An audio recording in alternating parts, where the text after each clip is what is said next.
What's up guys, it's Drac and we got a package and a note all the way in from Germany. This one comes to us from Chris, which is of course my 3D base. He's done the NGs 1, 2, 3, and 4. This is the NG-5, which he's calling the Fenris. Now, this is a very interesting blaster for a lot of different reasons. First off, he's using Talon magazines. He's got a great mag well fit. He's actually also got an ambi mag release on the side, which is a gravity drop. It's quite comfortable. To achieve that, it kind of goes behind the trigger here. You can see that like he's really, the handle is about as thin as it can be while still taking a full-sized Talon magazine and pretty comfortable. All this stippling pattern that he's worked into his G-code for the body there is quite interesting. It gives you like a pretty clean and clear place that your fingers are supposed to go and lets you know that just like anybody with, you know, relatively decent sized hands is going to be able to wield this quite comfortably. The battery sits up front just underneath the barrel aperture. To access that, it's actually quite smart. Anytime you thread prints onto prints, it can be a little bit dicey, but Chris has managed to get that very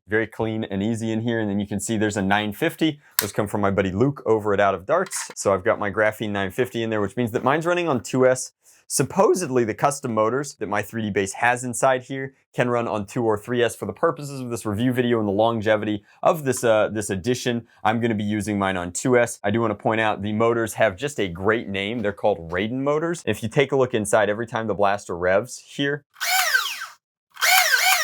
you can see the little spark where the contacts happen. And while I'm not like the biggest Mortal Kombat fan ever, I know that the character Raiden does a lot with lightning. So I think that that's pretty cool, especially since clearly that's by design, both to wick heat out of this design. There are holes on the side of the blaster, but they happen to line up with the custom designed motors so that like you're getting direct airflow through there, which is pretty good. Not a lot of people do that in their designs. Now, as far as how the blaster functions, it's pretty traditional. A half pull opens up a dead man switch, which runaways and starts the flywheel spinning. The motors in this case are the brand new Raiden motors, and I believe, but I'm not sure, that the flywheels are in-house printed design flywheels. Now the disadvantage in using 3D printed flywheels is things like less accurate shots and you know, less consistent motor fit and what have you, but if you really dial it in, it can be beneficial. In this case, I think that the primary reason to use 3D printed flywheels is to get the blaster super duper thin. Of all the flywheel blasters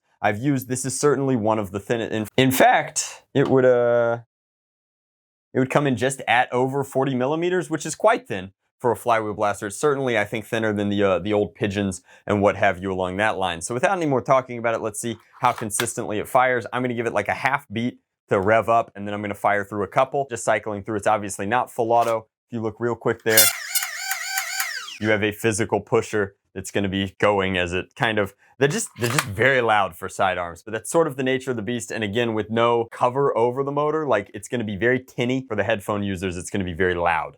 We'll try and fix that in post. Pat's a really good editor, but we'll see what happens.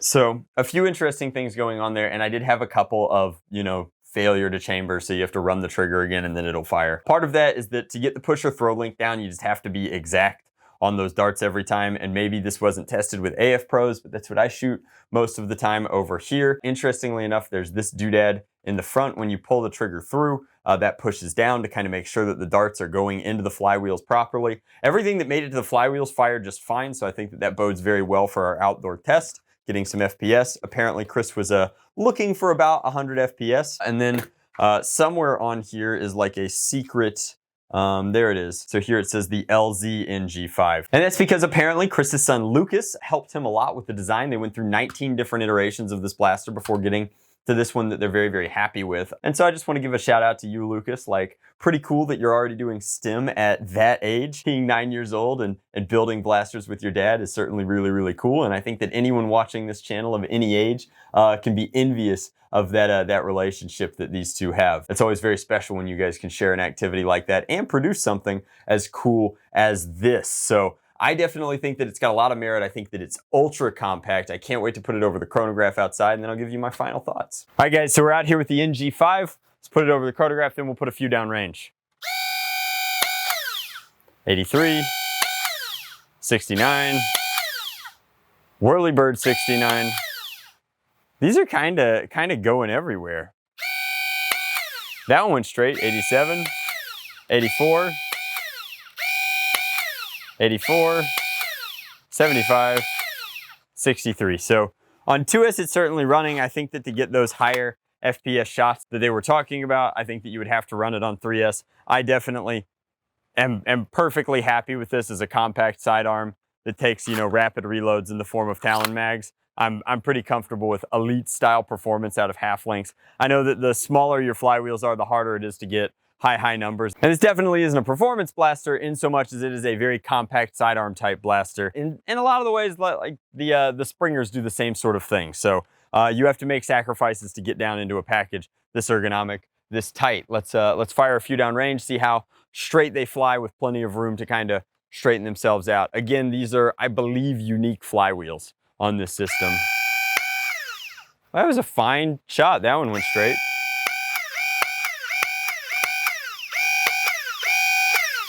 So out of 5 shots there, 3 were quite good.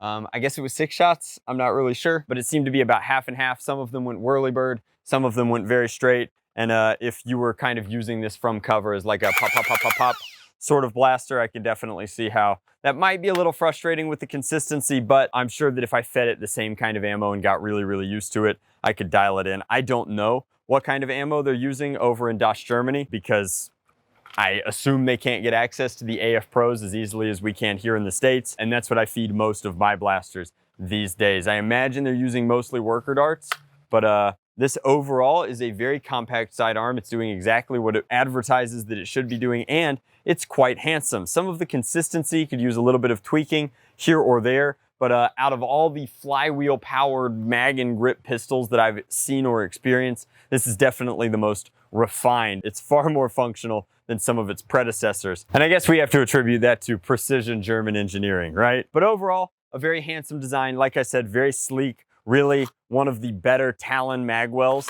that I've experienced, and accomplished all the goals that I'm sure Chris had for the project on its way out the door. I like it. Thank you guys so much for watching. If you'd like to pick up one of your very own, they are highly affordable, even more affordable if you happen to be some of my viewers over in the EU. But I definitely highly recommend checking out his website in the description box down below. In addition to this design, he's got a litany of other designs over there, and a lot of it is well worth taking a peek at. Again, one of the most affordable 3D printed blaster manufacturers in our hobby, particularly if he's domestic to you.